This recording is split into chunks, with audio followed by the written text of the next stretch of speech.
Paano mag-file ng easy claim?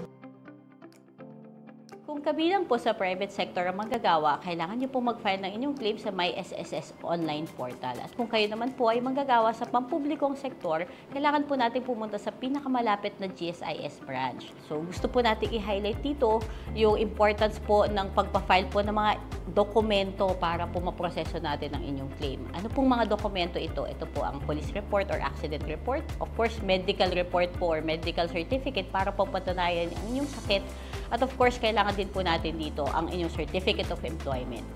Para po sa karagdagang impormasyon na kailangan natin i-send, importante po para sa easy claims ninyo, makapag-submit din po kayo ng easy logbook na tinatawag.